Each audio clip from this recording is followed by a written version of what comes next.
오늘은 김재환 아티스 캐피탈 대표 연결해 봅니다. 네. 대표님 안녕하세요. 네, 안녕하십니까. 네.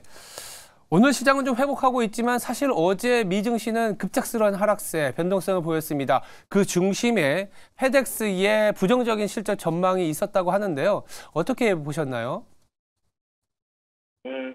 일단 이제 어제 같은 경우는 이제 11주 만에 이제 가장 크게 떨어진 최악의 날을 기록했습니다. 그러니까 그동안 11주라고 하면은 한 2달 넘는 기간 동안에 장이 전체적으로 3대 지수가 그 정도까지 이제 크게 떨어지거나 폭락 수준으로 떨어지지 않고 거의 웬만하면 상승하거나 혼조세로 끝났는데 어제는 약간 좀 달랐다는 얘기죠. 그리고 지금 말씀하신 것처럼 이제 페덱스 같은 경우는 이제 실적이 나왔는데 실적 결과가 어떻게 보면은 이제 수익도 마찬가지고 매출도 예상치에 못 미쳤습니다. 그러니까 EPS 수익 같은 경우는 주당 4달러 20센트를 예상했는데 3달러 99센트가 나왔고 매출 같은 경우도 작년에 비해서는 2.6% 정도가 감소한 222억 달러가 나왔습니다. 근데 예상치는 224억 달러니까 조금 못 나왔다는 얘기죠.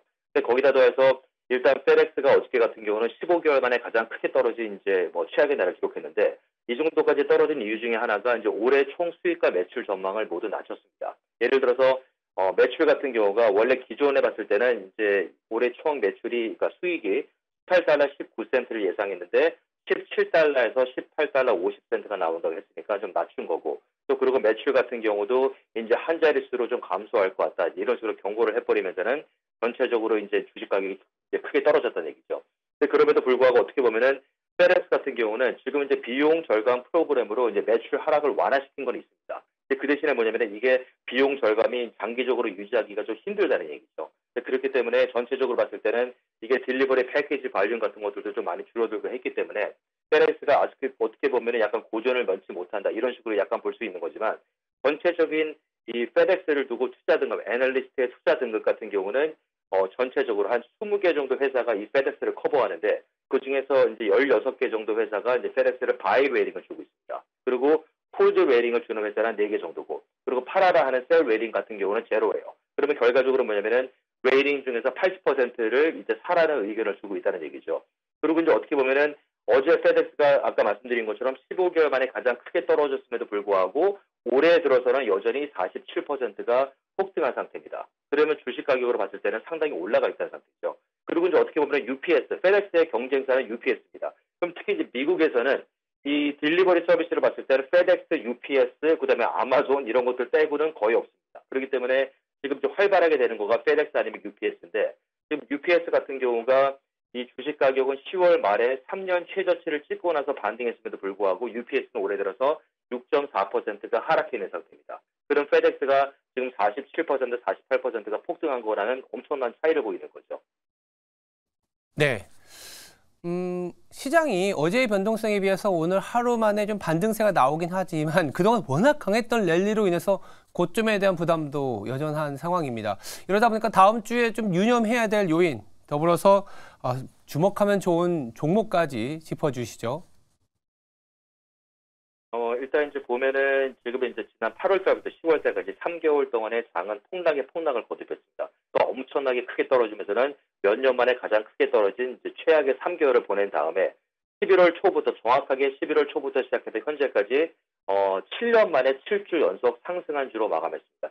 지난주까지였었죠. 그러니까 지난주까지 장이 3대 지수가 나란히 7주 연속 상승한 주를 기록했는데 이제 이번 주가 8주째라 접어들었는데 불구하고 어떻게 어제 개장 초반까지만 하더라도 장은 상승세를 이어가고 8주 연속 상승한 주로 마감하기 바로 직전에 와 있었습니다. 그랬다가 어제 후반에 이제 이 상황이 반전되면서는 장이 이제 15개월 만에 가장 크게 떨어지는 예를 들어서 이제 최악의 상태로 이제 꺾여버렸는데 이렇게 되면은 현재까지 봤을 때는 지금 다우존스를 제외한 내스닥과 S&P 500은 그럼에도 불구하고 이번 주 내일이 하루 남았지만 이번 주까지 8주 연속 상승한 주로 기록할 가능성이 높아졌습니다. 그리고 이제 다우존스 같은 경우는 딱딱 잘못하면은 이제 이번 주를 하락한 주로 기록하게 됐을 때는 3대 지수가 처음으로 거의 10주, 한 11주 만에 처음으로 이제 엇갈리게 된다는 얘기죠.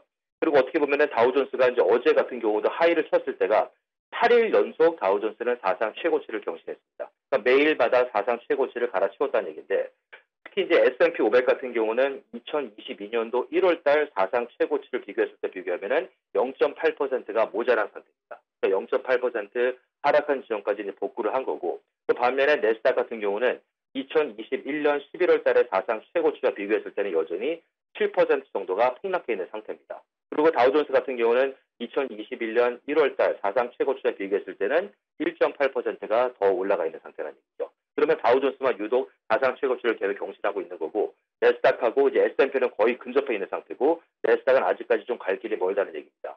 그리고 지금 어떻게 보면은 현재까지 장에 이 끌어올리고 전체적인 장을 폭등세로 이끄는 가장 큰 원동력이 됐던 거는 한마디로 포모 현상입니다. 그러니까 나만 빼고 장이 오를 것을 조바심내는 심리가 무조건 사고 보자라는 패닉 바이, 포모 현상으로 이어졌는데, 이제 그렇기 때문에 공포지수 같은 경우는 오늘도 이제 장이 올랐고 어제 같은 경우는 장이 폭락을 했음에도 불구하고 공포지수는 여전히 3년 11개월 최저치 수준에 머물고 있습니다. 그럼 사람들한테 두려움이 좀 없다는 겁니다. 어떻게 보면은 가장 악재가 될 수 있는 거는 현재 두려움이 없다는 거가 이제 악재로 작용할 수 있을 만큼 사람들은 일단 지금 현재 분위기는 무조건 사고 보자.